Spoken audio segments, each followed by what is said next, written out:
Assalamualaikum warahmatullahi wabarakatuh. Dan hai sahabat kreatif, balik lagi bersama saya Enggi di Wisata dan Budaya. Pastinya kita bakalan jalan-jalan lagi hari ini. Dan spesial banget hari ini saya sudah berada di Kabupaten Takalar, yang pastinya bakalan jalan-jalan ke suatu tempat yang keren banget untuk kita datangi, dan juga pastinya syarat akan budaya. Anak muda juga harus tahu dong tentang budaya kita, ya kan? Kalau bukan kita yang lestarikan, siapa lagi, oke? Dan tepatnya hari ini saya berada di Balak Barakaka Rigalesong. Kira-kira ada apa aja di sini? Buat kamu yang penasaran, ikutin terus bareng aku masuk ke dalam.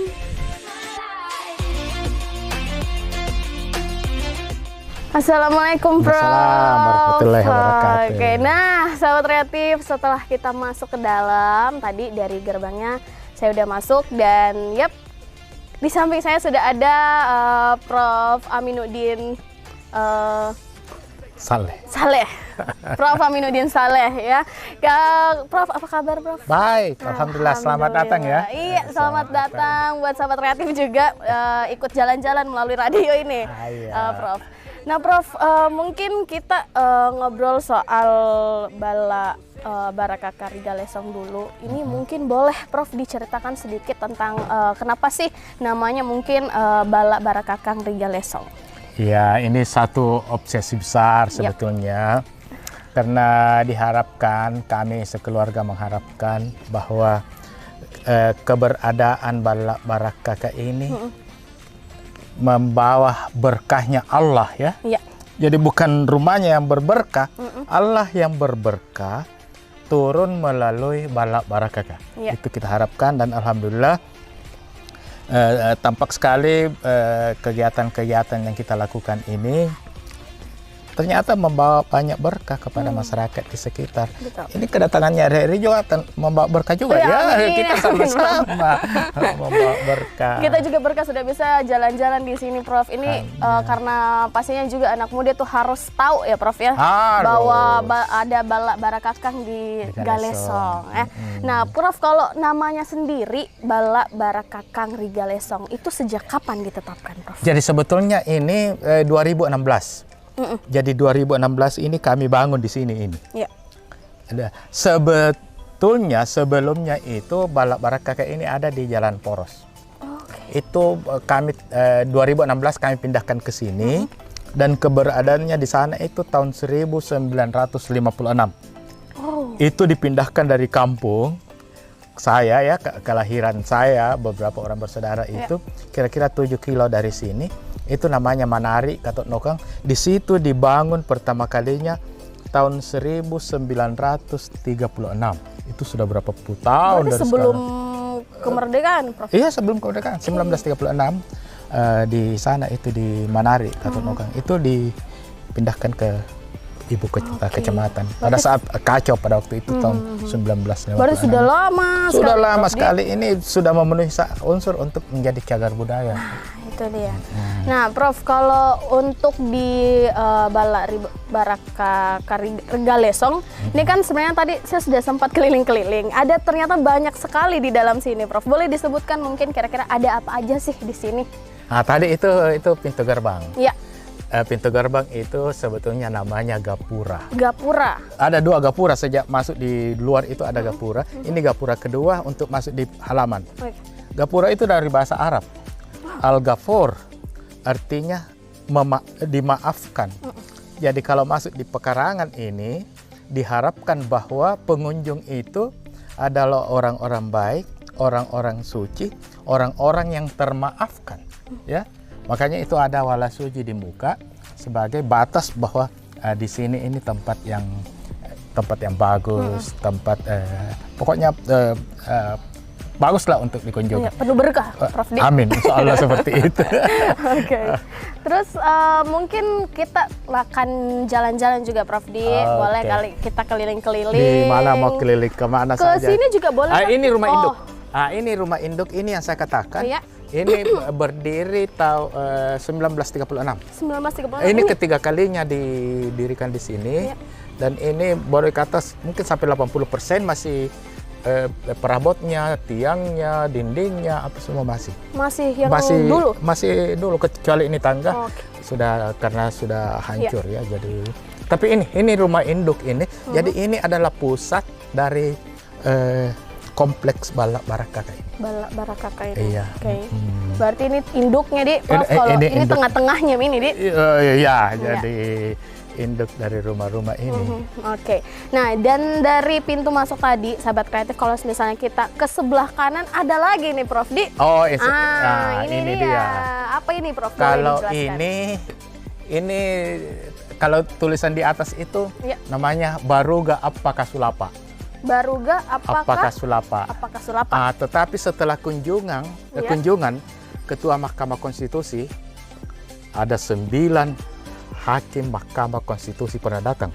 9 Dewa Keadilan Indonesia Pernah datang ke sini, pernah Prof? datang sendiri, dan ini diresmikan sebagai Baruga Konstitusi. Luar biasa. Jadi beliau yang resmikan, Ketua Mahkamah Konstitusi, Profesor Anwar Usman itu yang meresmikan ini. Iya. Sehingga di atas ini ada foto-foto gedung Mahkamah Konstitusi, ada ukiran-ukiran, ada pesan-pesan leluhur di atas ini. Jadi ini syarat makna ini di atas ini banyak. Baruga Konstitusi ini. Dik? Baruga Konstitusi ini. Oke. Nah, ini kapan penetapannya kalau ini, Prof? Ini baru sekitar 3 bulannya lalu ya. Oh, berarti masih baru sekali. Masih baru, itu yang terakhir ya. Dikunjungi oleh para pejabat. Ya. Jadi 9 hakim konstitusi, para yang mulia ya. Iya. Kebetulan pada saat yang sama ada Menteri Pertanian ya. Prof. Syahrul Yassin Limpo. Kemudian beberapa pejabat tinggi negara ya hadir pada saat peresmian itu. Wow, berarti memang saya termasuk orang yang sangat berbahagia, Prof, karena bisa diajak ke sini main-main. Berarti ini ada banyak pesan-pesan leluhur juga. Kira-kira ada salah satunya apa, Prof? Bisa? Ini Boyai Nanugappa. Ini kelihatan dari sini ya. Iya. Artinya carilah kamu akan dapat. Carilah kamu akan dapat. Oh, ini yang sudah paling sarjana depan. ya? Ini nama. Iya. Sudah, Prof. Belum magister belum, dokter belum. Belum. Nah, cari kamu akan dapat. Nah, itu prinsip itu. Itu prinsip itu adalah motivasi buat seseorang untuk mencari ilmu, mencari jodoh juga ya. Dia itu mikirnya dicari, Prof. Harus dicari maka bisa didapat, tidak Prof. bisa, kalau bagaimana mau dapat kalau tidak dicari ya. Artinya bukan, jangan juga terlalu agresif apalagi cewek begini ya. Dia akan datang. Siap. Jadi teman-teman harus mencari dulu baru didapat deh. Iya, Prof. paling tidak itu memberikan jalan buat mereka yang mau datang. Ayo, welcome. Seperti itu. Welcome to the jungle. Nah, Prof, kira-kira kalau di sini ada kegiatan apa saja yang sudah mungkin dilakukan di Baruga Konstitusi atau di... Oh, di sini ini karena ini kan terbuka untuk umum. Jadi ada pernah konferensi internasional. Ini ada 40 orang dari Marege, dari Australia ya. 40 orang datang sini. Konferensi internasional. Kemudian waktu peresmian ini 9 hakim konstitusi datang, ada rektor UNAS, macam-macam pejabat yang datang. Luar biasa. Alhamdulillah. Kira-kira ada mungkin dokumentasinya, Prof? Dokumentasi bisa dilihat? Bisa dilihat dokumentasi sebelum ini berdiri ya? Iya. Boleh, Ayo, boleh. kita masuk, ada sahabat kreatif. dokumentasi di sini. Yep. Berarti kita masuk ke Jadi ini rumah induknya. ini rumah induk ini di kolom rumah ini. Ini tidak semua dokumentasi ada ya. Iya. Hanya beberapa yang Sahabat kreatif, kita masuk. hanya beberapa. Ini yang saya mau perlihatkan dulu, ini waktu di Jalan Poros ini. Ini kan kelihatan terlantar ya. Iya, iya. Tidak terpelihara sama sekali, sehingga saya merasa sedih pada waktu itu. Dan saya bilang kepada saudara-saudara saya mau ambil alih ini, mau bawa ke tempat ini, dan saya mau rawat. Jadi sama Ibu Sur, sama anak-anak, saya sepakat dengan saudara-saudara saya masih hidup. Dan tahun 2016, ini 16 April ini kami dirikan kembali di sini. Oh, berarti maksudnya itu dipindahkan itu seperti apa, Prof? Oh, dibongkar. Oh, dibongkar. Dilepas. Ini kan gampang, tidak sama dengan rumah batu ya. Iya. Dilepas tiangnya, dilepas dindingnya, baru diangkat satu persatu. Oke, berarti ini tampilan 2016, Prof. Dis. 2016 ini. Oke. Iya. Kemudian ini situasi di sini, ini saya sudah bilang tadi bahwa ini daerah kumuh tadinya. Sangat bau, busuk, segala macam kejahatan, judi, minum tuak, sabung ayam, macam-macam kejahatan. Ini sungai, kalau kita lihat ini sungai, tadinya jorok sekali ya. Ini kenapa? Karena tempat orang buang sampah.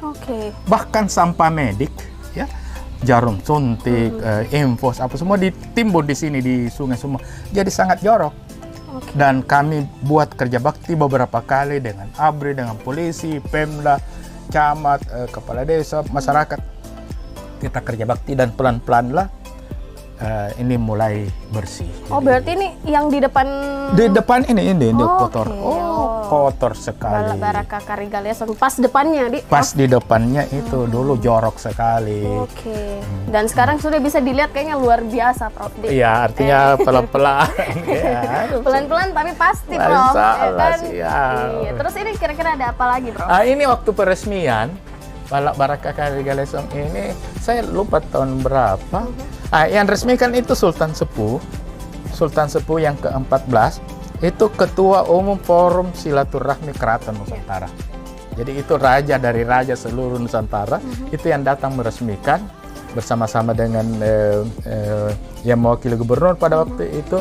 Kemudian ada Jenderal Andi Maparesa ini, sekarang ketua meninggal ini Sultan Sepuh yang digantikan oleh Jenderal Andi Maparesa, Karaeng Turikale. Ini Raja Maros. Ini yang ketua FPC. Ini yang datang resmikan ini. Ada istrinya bupati, ada macam-macam tamu-tamu yang datang, raja-raja datang berkumpul di sini untuk meresmikan ini sebagai Balak Baraka, Kampung Adat dan Budaya. Kampung Adat dan Budaya. Iya, Balak Baraka di Galesong. Luar biasa. Prof, saya agak penasaran sama yang di situ. Ternyata ada kayaknya dari luar negeri, Prof. Oh iya, ya dari luar negeri. Kita nyebrang saja ya. Kita menyeberang saja. Nah, ternyata ini menarik perhatian. Iya, betul sih.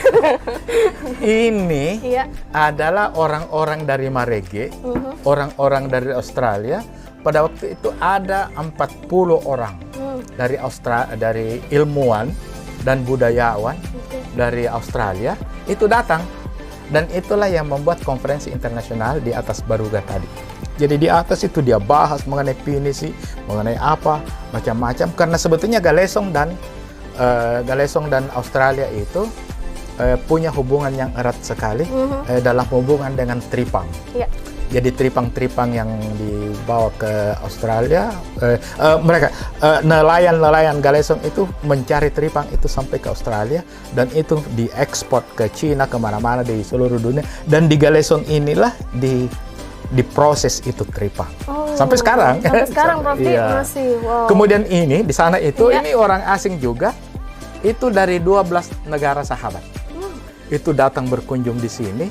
Saya sendiri heran kenapa kok tertarik ini 12 negara sahabat. Jadi mereka datang bermain-main di sini, bertanya ada apa, dan dia lihat semua, mereka diskusi. Kami sambut dengan permainan rakyat, dan itu aneh waktu pulang itu sudah naik di bus, mau berangkat dihitung, kurang satu. Ternyata ada satu masih asik main-main di sini.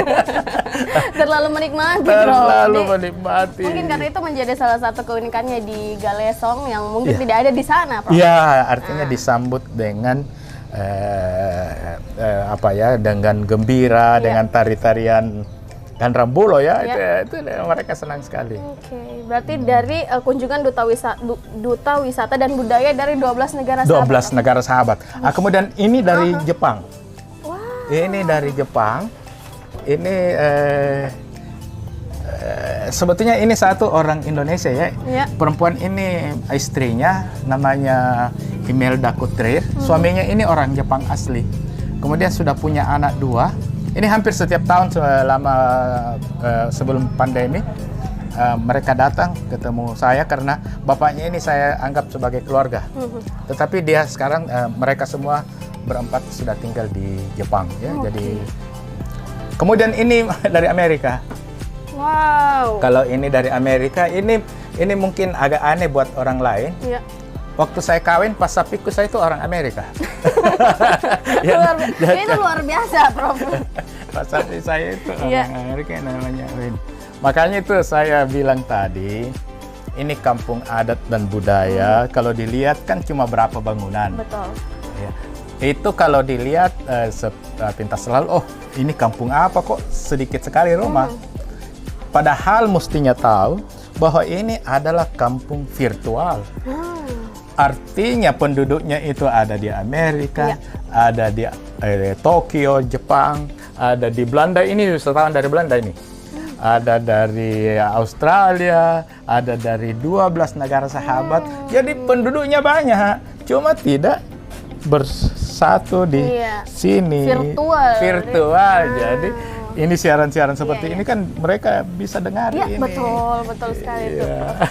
Oke, berarti memang ternyata di sini sahabat kreatif bukan cuma dari orang-orang Bugis Makassar juga di Prof, tapi dari seluruh dunia pun dari ada. Dari seluruh dunia datang dan menjadi warga kampung virtual Balak Barakaka.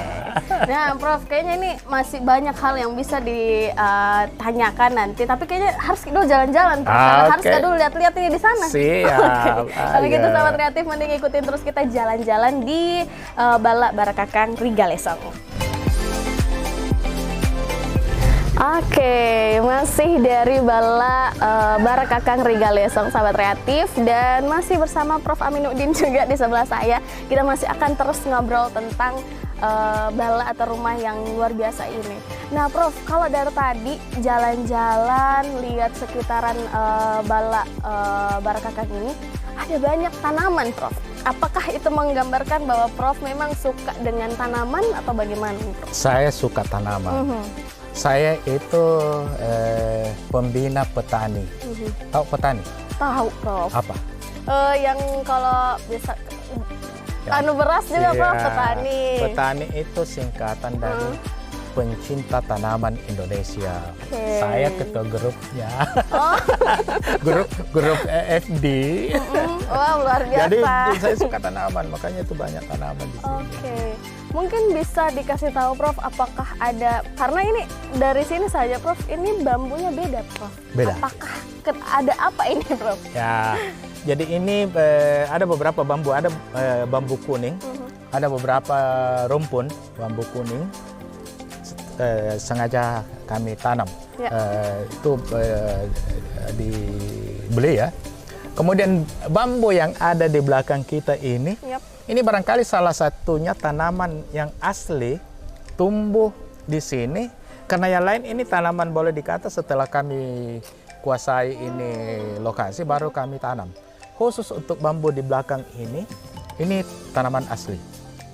Dan ini sangat unik. Jadi buat orang Makassar terutama, bambu itu adalah tanaman yang serbaguna. Karena tadi kita bicara tentang walasuji, tentang apa, itu semua bahannya dari bambu. Jadi ritual-ritual adat itu banyak menggunakan bambu.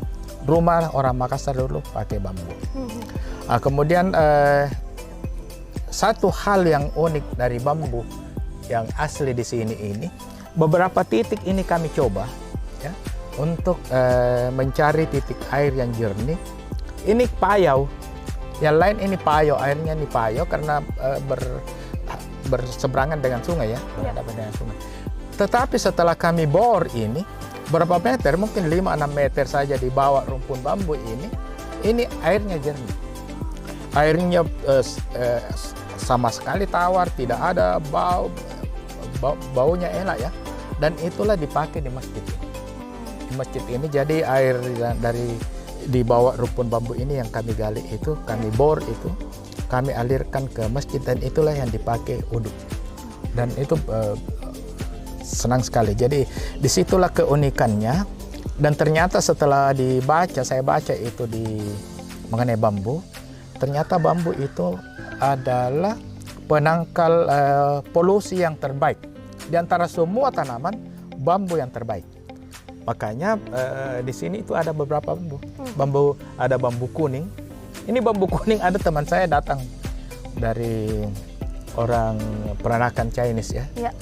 Dan dia lihat bambu kuning dan oh ini hebat ini, ada bambu kuning, itu lambang hoki buat kami orang-orang Chinese saja. Oh begitu Baba ya, oh iya Mama. Kemudian orang Lu, waktu saya sekolah itu teman saya orang Lu, dia katakan, wah bambu kuning itu menurut kami orang Lu itu adalah pohon legendaris. Saya tanya kenapa, dia bilang itu Saweri Gading, itu katanya konon katanya itu sawe artinya beranak pinak, gading itu bambu, tetapi bambu kuning. Jadi dia beranak pinak di atas bambu kuning. Jadi itu sejarah masa lalu. Bambu kuning itu tanaman legendaris. Bahkan katanya ada orang Ilui yang percaya bahwa dia lahir dari bambu kuning itu. Jadi konon ceritanya wallahu alam ya, tetapi menurut beliau semua itu bahwa bambu kuning itu punya sejarah, punya manfaat, dan ternyata menurut saya pengalaman ini secara empiris kita lihat bahwa ternyata bambu itu sangat bagus untuk tanaman halaman. Oke, artinya memang adalah tanaman spesial yang tumbuh di sini. Spesial ini. Berkah dari yang di atas ini, Prof. Ya, ini kalau ini tanaman asli, kalau yang lain itu karena saya sudah tahu ada gunanya, kami sudah tahu ada gunanya. Biarlah tanam beberapa rumpun lagi supaya lebih asri di sini. Nah, Prof tadi juga sempat dapat bocoran kalau ternyata ada salah satu tanaman yang sebenarnya katanya orang Bugis Makassar itu biasanya ada di rumah ya? Ya. Itu tanaman yang di sana itu. Oh iya. Prof. Jadi ibu kan itu orang Bugis dan ada pepatah Bugis dia katakan begini. Seorang Bugis ini ada di YouTube saya itu, di kanal YouTube Prof Aminuddin Saleh ya. Itu salah satu episode dia katakan bahwa keberhasilan orang Bugis itu, makanya orang Bugis itu berhasil di rantau, berhasil jadi kaya, pedagang, apa semua. Hanya dua bekal yang dia bawa. Kalau kita tanya apa itu, bekalnya itu katanya pacing. Orang Bugis. Kalau orang Makassar bilang korontigi. Yang kedua nangka. Nah, dari mana itu? Ada pepatah dia katakan, dua miriala sappo, belo kanukue, unganna panasai. Hanya dua prinsip yang harus dipegang teguh untuk keberhasilan seorang Bugis, yaitu pacing. Pacing itu daun korontigi ya, pacar ya, daun pacar. Kenapa? Pacing artinya suci. Suci. Jadi apa maknanya? Maknanya ialah hati yang suci. Kemudian yang kedua, unganna panasai. Unganna panasai itu bakal buah dari nangka. Itu bahasa Bugisnya lempu. Lempu maknanya jujur. Jadi kalau mau berhasil, dua bekal utama, kesucian hati dan kejujuran. Nah, itu dia. Makanya tanaman itu ada. Berarti memang ada filosofinya. Ada filosofinya. Jadi kalau orang bertanya masuk, itu dia filosofinya. Nah, itu dia. Kalau pun Prof mungkin juga kalau misalnya ada teman-teman datang ke sini, ini apakah ini dibuka umum, Prof? Dibuka umum, asal jadi bilang saja mau datang supaya petugasnya standby. Nah, kalau misalnya kamu nih sahabat kreatif datang ke sini dan ngelihat nanti ternyata tuh di pohon-pohonnya ada barcode. Nah, jangan kaget karena memang di sini itu sudah digitalisasi budaya, Prof. Nah, itu boleh dijelaskan sebenarnya ini kita dapat ide yang seperti ini tuh dari mana, Prof? Itu ide mengalir begitu saja karena saya sudah dapat hak cipta ya, hak kekayaan intelektual untuk membuat ukiran, dan membuat ukiran itu saya pikir terlalu susah untuk saya jelaskan satu persatu. Jadi misalnya ukiran tentang kebenaran itu kalau dijelaskan satu persatu itu makan waktu yang banyak. Makanya timbul ide lebih baik saya buatkan QR code ya. QR code itu sehingga orang yang datang itu tidak usah lagi bertanya apa maknanya ini. Cukup dia scan, cukup dia sorot itu QR code-nya dan akan muncul di dalam YouTube itu apa itu yang dimaksud. Apa yang mau ditahu, Prof? Apa yang dia mau tahu itu. jadi seperti ini ya. Seperti ini. Ini kan bambu. Iya. Sebetulnya itu bambu apa? Bambu itu salah satu lambat apa? Iya. Nah, itu tidak usah bertanya lebih. Coba sorot ini. Sorot itu bambu itu salah satu simbol adalah simbolik dari kebenaran. Iya. Ya, simbolik dari kebenaran. Apa itu kebenaran? Sorot lah itu QR code-nya. Tinggal di-scan, begitu di-scan langsung terjelaskan itu secara tuntas. Nah, itu yang kami lakukan di sini pelan-pelan ya. Belum seluruhnya juga. Iya.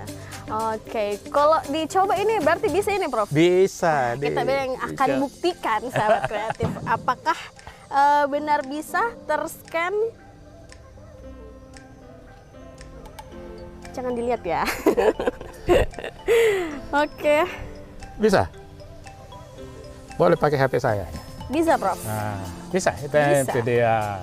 Dia masuk ke YouTube, Prof. Masuk di YouTube. Oke, dan di sini sudah ada penjelasannya. Ada penjelasannya secara itu dia, sahabat kreatif. Jadi kalau misalnya datang ke sini, terus mau tanya tentang pohon-pohonnya itu apa maknanya, tinggal di-scan saja. Jadi sudah digitalisasi di sini. Wih, keren sekali memang, Prof. Nanti mungkin kita bakalan jalan-jalan lagi, sahabat kreatif, masih barengan sama Prof. Aminuddin dan juga saya Enggi. Ikutin terus di Bala Barakang Rigalesong. Bala Barakang Rigalesong. Iya. Oke, sahabat kreatif, masih dari Bala Barakang Rigalesong dan kita bakalan menuju ke satu spot yang juga unik sekali ini, Prof ya. Karena memang sempat saya baca beberapa artikel bahwa ternyata juga kampung ini menjadi salah satu pusat kreativitas di Prof Ya. untuk masyarakat di sekitar sini. Nah, ini kita bakalan kemana nih, Prof? Ini ada tertulis di dalam Maiki Amempo Sipitangar. Iya. Maknanya ialah mari kita duduk bermusyawarah, bertukar pikiran. Iya. Itu namanya Sipitangar saling bertukar pikiran. Jadi ini yang jadi di dalam itu ada beberapa tempat-tempat duduk ya. Karena memang fungsinya seperti itu. Walaupun sebetulnya ini seperti bengkel kecil ya. Bengkel.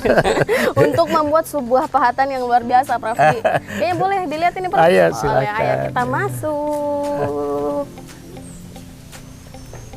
Oke, nah ini dia, sahabat kreatif. Kita masuk di sebuah spot. Ini artinya kayak tempat ngumpul juga, Prof. Tempat ngumpul, tempat duduk-duduk. Tapi ini mohon maaf karena masih berserakan ini hasil-hasil kreasi tukang. Ini boleh mungkin dijelaskan, Prof, ini kerajinan tangan yang seperti apakah yang ada di sini, Prof?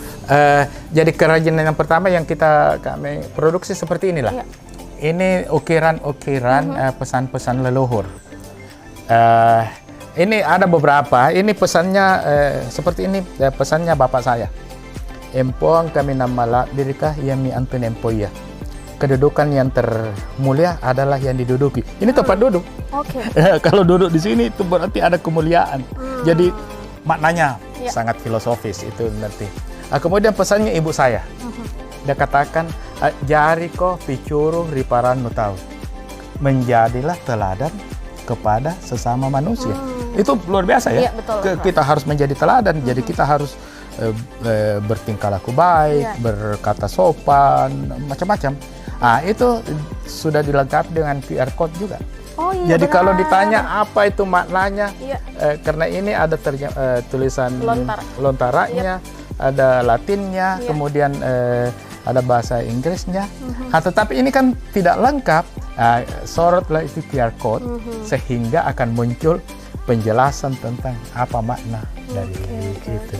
Kalau ini maaf, Prof, diperjualbelikan juga atau bagaimana? Ini untuk sementara belum. Belum, Itu yang membuat saya jadi karena ini semua mengalir ke situ. Tetapi saya pikir ini minimal menjadi warisan untuk anak cucu saya dan juga umum ya, supaya bisa belajar. Supaya bisa juga melihat seperti ini pesan-pesannya, Prof.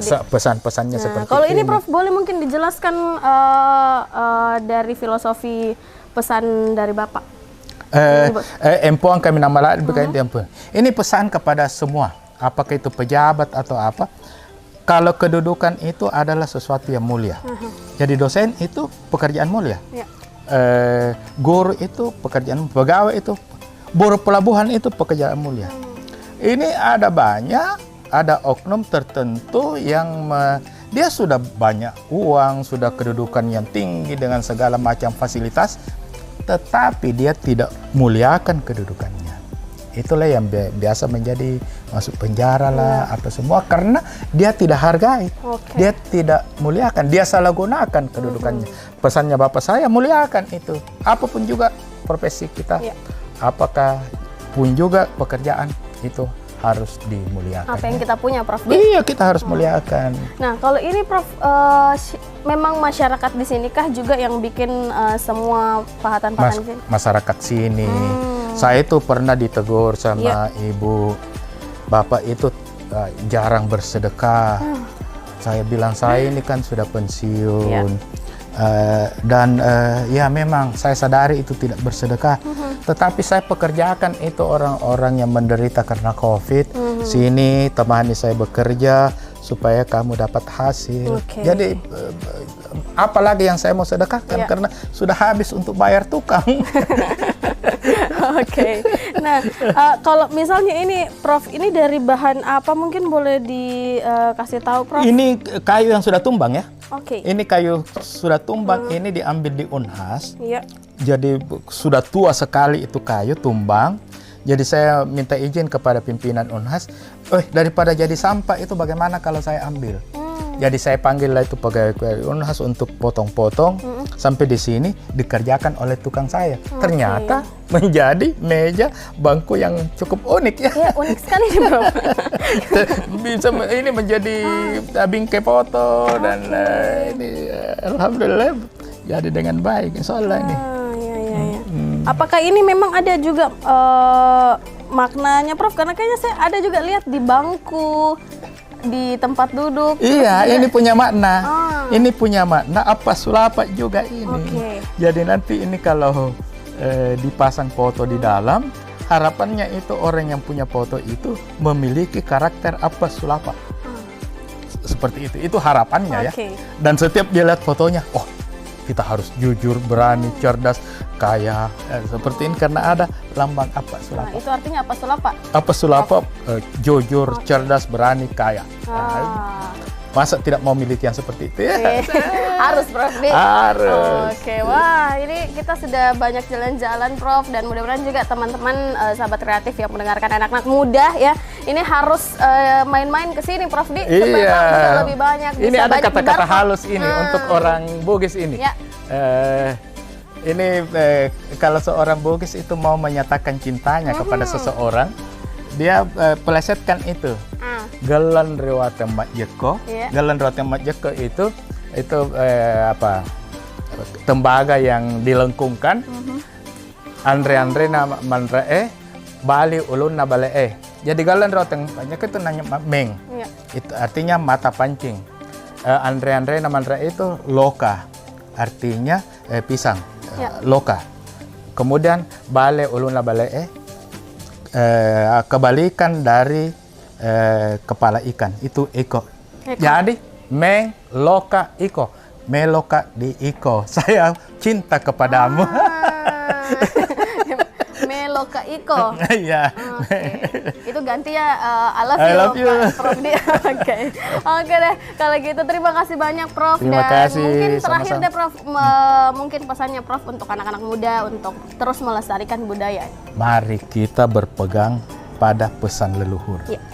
Karena pesan leluhur itu sejalan dengan ajaran agama.